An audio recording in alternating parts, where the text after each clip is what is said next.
بعض افراد سوال کرتے ہیں کہ ہم دیکھتے ہیں کہ بعض افراد ایسے ہیں جو مسجد میں اول وقت حاضر رہتے ہیں اور اذان دیتے ہیں، لیکن میں جانتا ہوں کہ اس کی اذان صحیح نہیں ہے۔ جو مؤذن اذان دے رہے ہیں ان کی اذان صحیح نہیں ہے، چاہے وہ تلفظ کے اعتبار سے ہو، زبر زیر کے اعتبار سے ہو، حرکات کے اعتبار سے ہو، تلفظ کے اعتبار سے ہو۔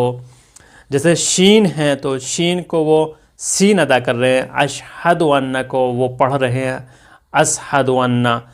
تو کیا ایسی صورت میں اس اذان سے ہم نماز ادا کر سکتے ہیں؟ ہماری نماز کا کیا حکم ہے؟ آپ کی خدمت میں یہ عرض کر دیا جائے کہ اذان کا کہنا مستحب ہے، اقامت کا کہنا مستحب ہے۔ اگر کوئی شخص تلفظ میں غلطی کر رہا ہے یا حرکات و سکنات میں غلطی کر رہا ہے تو اس میں کوئی حرج نہیں ہے، آپ کی نماز باطل نہیں ہے اور اس اذان اور اقامت کے ذریعے آپ نماز ادا کر سکتے ہیں، کوئی حرج نہیں ہے۔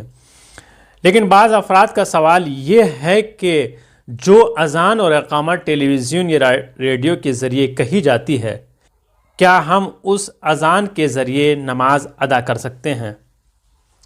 نماز کے لیے وقت کا اطمینان ضروری ہے، یعنی ہمیں اتنا معلوم ہونا چاہیے کہ نماز کا وقت ہو گیا ہے تو آپ نماز ادا کر سکتے ہیں، اس میں کوئی مشکل نہیں ہے۔